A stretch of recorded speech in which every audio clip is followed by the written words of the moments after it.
Welcome to Reinventing Yourself in Changing Times, the Summit series on finding clarity, direction, and the next steps in your life journey.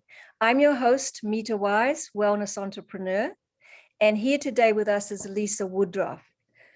Lisa's a productivity and home organization expert, motivating and teaching busy women to take back control of their lives with functional systems that work. She's the founder and CEO of Organize 365 and is the host of the top-rated podcast featured as Women's Day Podcast of the Month, where she shares strategies for reducing the overwhelm, clearing the mental clutter, and living a productive and organized life. She's authored several Amazon best-selling books and is a sought-after trainer and speaker. Her summit topic today is the Sunday basket. Welcome, Lisa. Mita, thank you so much for having me. Thank you. We're very grateful for you being here. You've got us very curious about the Sunday basket, but first, tell us a little bit about your story, the paths you took, and how you got here to the work you do today. Yes, well, don't we take many circuitous routes to get where we are, right? We do. I just turned 49, so next year I'll be starting my 50th year. And I feel, every at least 2 decades, but really every decade, you kind of get a different flavor of what you're doing. And Organize 365 is almost 10 years old. And so it was when I was 39, getting ready to turn 40 is when I found myself in the most unorganized time of my life. Wasn't sure how I was going to get it together or what I was going to do next. We were out of money, out of patience. I was depressed. I was overwhelmed. And I really had to make the decision that if it was going to be, it was up to me. And I had to make some personal choices and really chart my own path.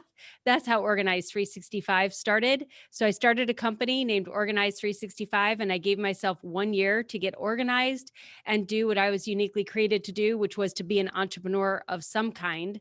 I'm the 4th generation female college graduate, and all of the women back in that lineage have all owned their own businesses. My great grandmother had 5 different, very different businesses.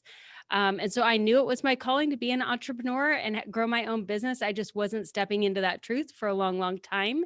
And I just got started and just kept taking the next step and the next step. And the path started to evolve in front of me. Oh, I like that. I like the thing about just taking the next step, right? Yeah.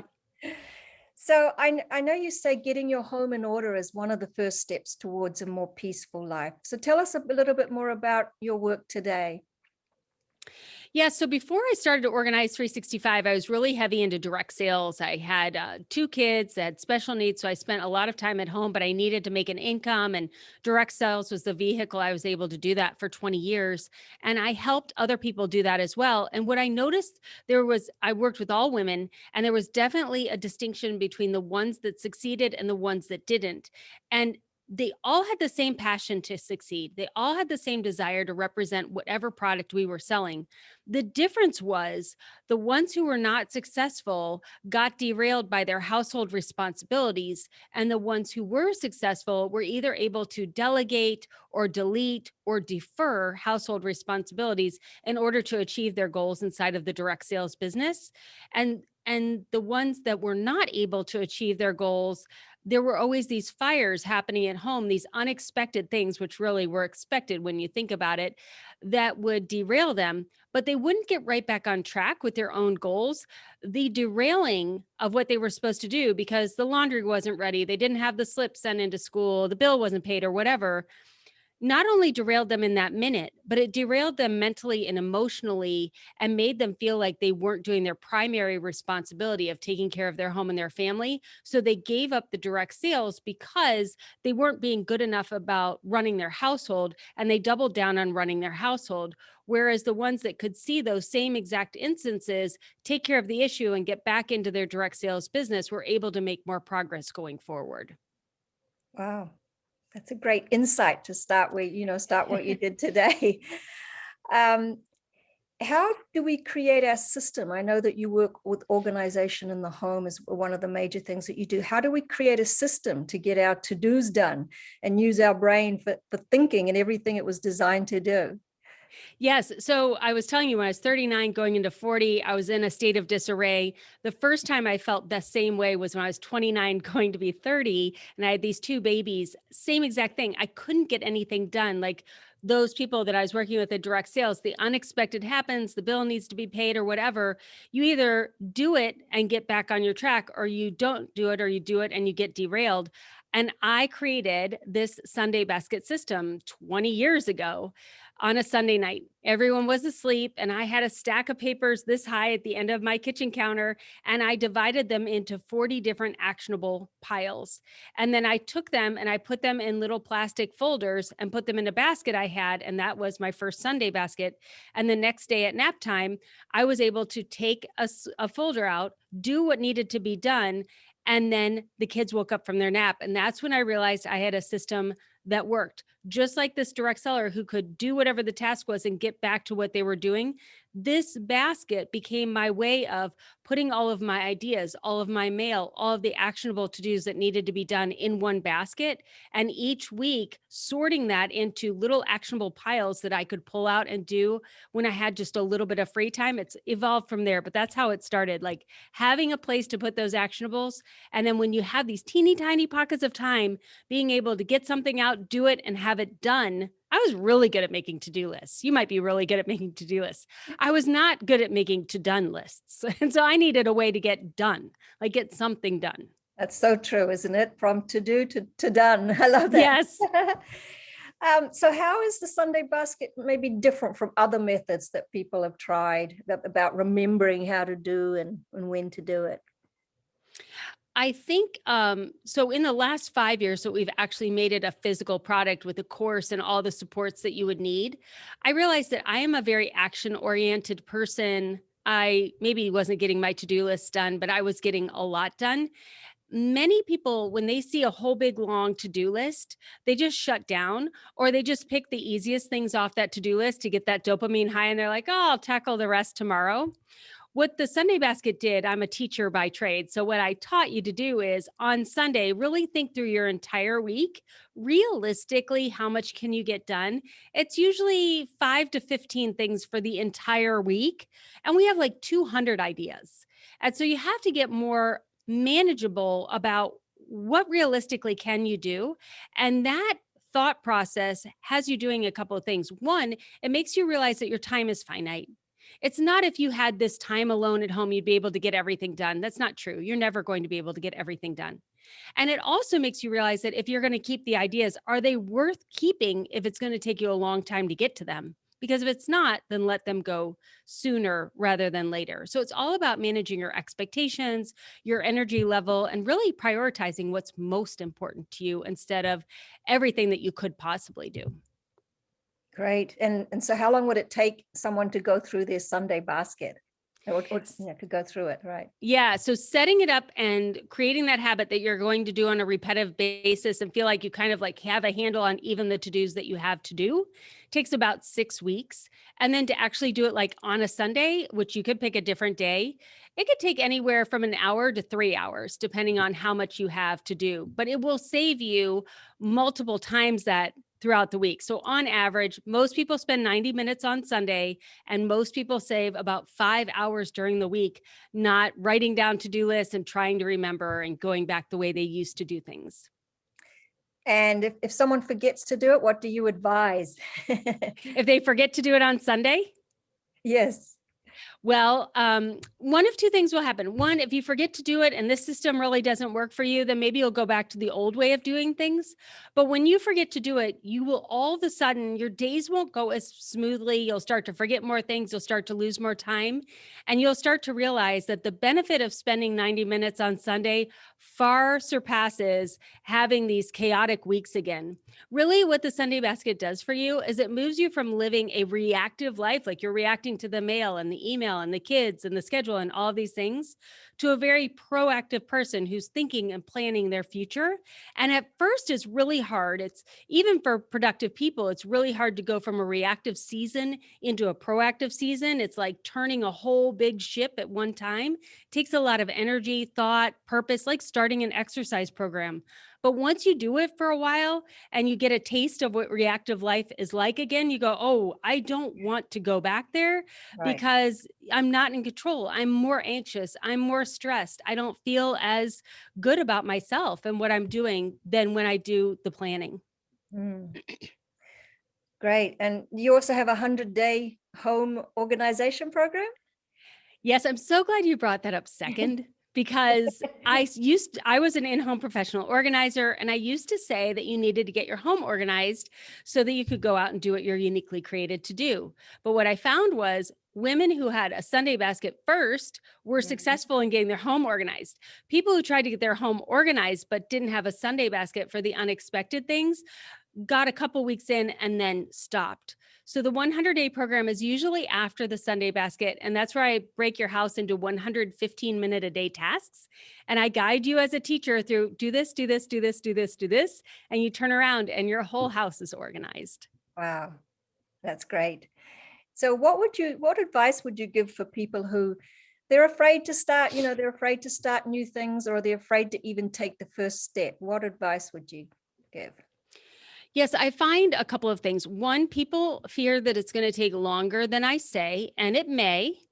And also, I think it's more about having tried past organizational systems that don't work. And so we are gun shy on starting another one that's going to cost us time and money. And what if it doesn't work? I don't want to waste the time if I'm not going to be successful.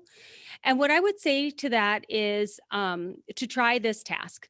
Go ahead and take a stack of index cards or some scratch paper and cut it into little pieces of paper and sit down with a pen and just write down every single thing your brain is telling you to do, one thing on each card. And just keep going until there's absolutely nothing left in your head. This will usually take 15 or 20 minutes. And then take those pieces of paper and divide them out into stacks. What are tasks that you have to do away from home? What are calls you need to make? What are things you could do on the computer? What are things that need to be done around the house? What are things that you have to have a conversation with somebody about? And then take one of those stacks and just go run the errands one day and take another stack and start making all the phone calls and start to batch your tasks into how you do them instead of a whole big to-do list. Start to think about everything that you do in categories versus just random actionable to-dos and start to see how much more progress you can make there. Mm, great advice. So I'm sure when people are doing your process, there's some points that they also start to feel a little bit stuck or unsure. So how do you help them through those points? And what points are those? Yeah, so I think that I like to talk about organizing muscles. I'm not a big worker outer. I really like to exercise my brain and my mouth the most. I'll just be very honest. But what I've learned over time is that organization is totally a learnable skill. And I'm a teacher. So, like, that is my mission is to teach people organization.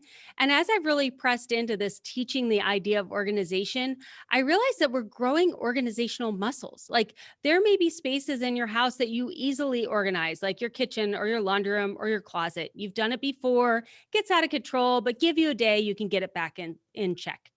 And then there are areas where you're like, oh, I don't know, garage, storage room, attic, kids' rooms. And you're like, what's the point? Like, is there even a point? And so there are levels of organization. And as you get a handle on your kitchen, it's easier to organize your family room and then you can move towards the storage room. And if you have a coach like me teaching you why the kitchen stays organized and the family room doesn't, and how you can take those same things and put them in the family room and now your family room stays organized, it's very helpful. So with the Sunday basket, I just told you to take everything out of your head and put it on cards. That's number one. You should not be using this amazing, fantastic computer as a to-do list generator. Like, that's not what your brain is for.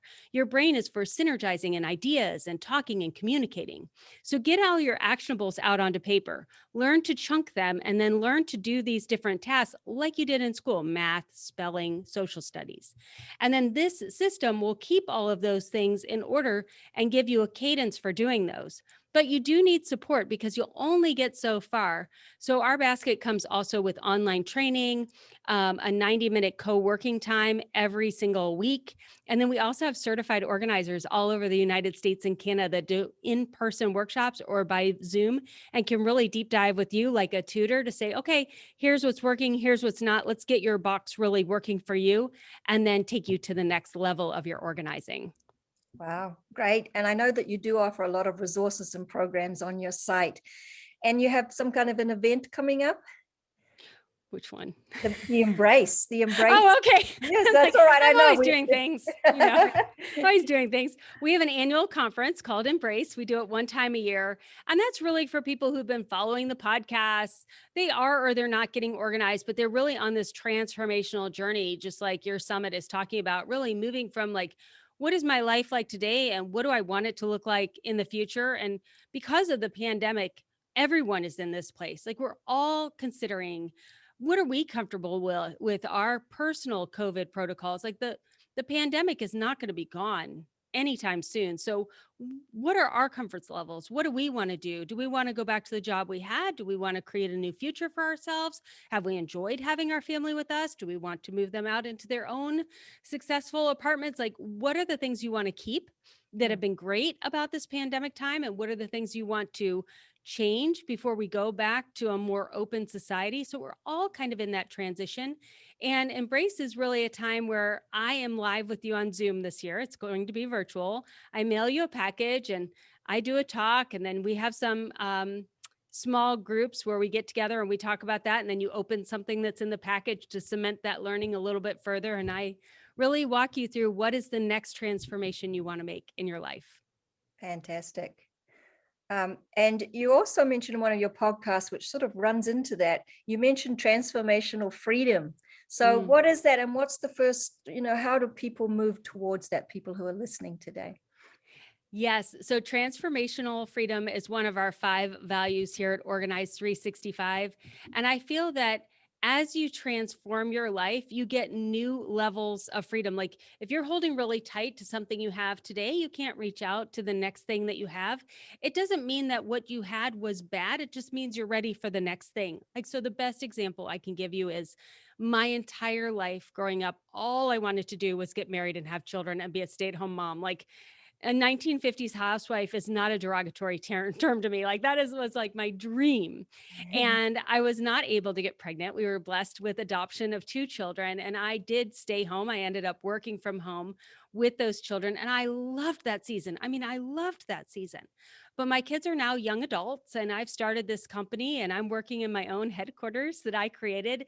And so going towards the next iteration of me, like traveling and exploring what does it mean to be a female head of household and how do we make things inside of the household more gender equitable. Like that is my next calling for my next season.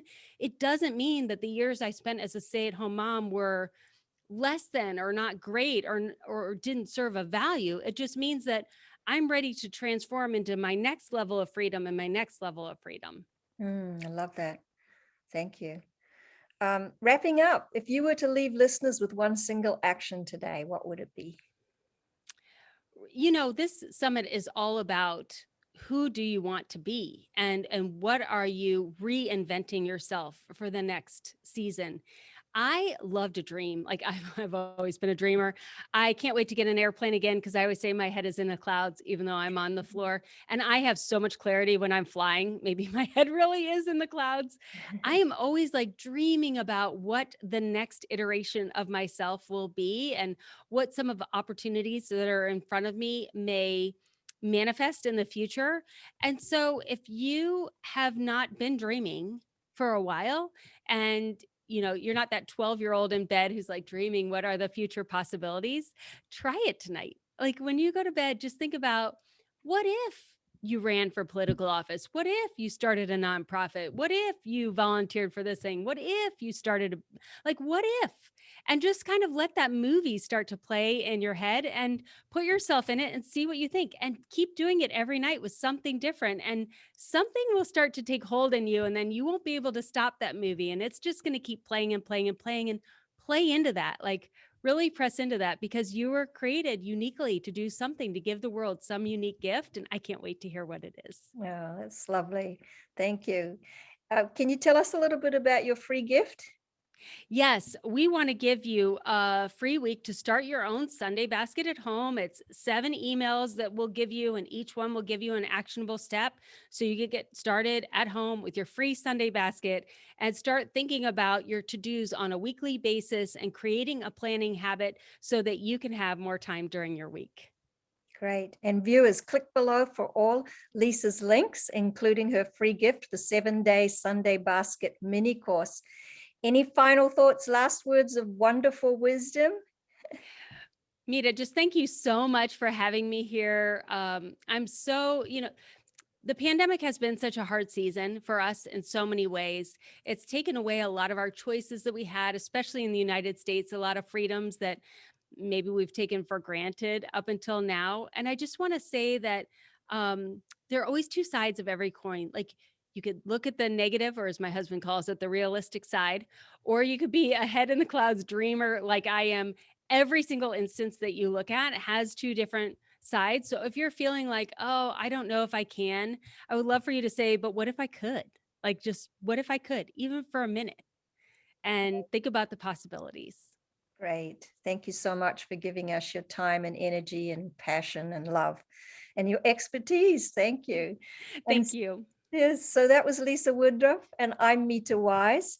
Viewers, make sure you leave some comments and thoughts, get some love going for the speakers.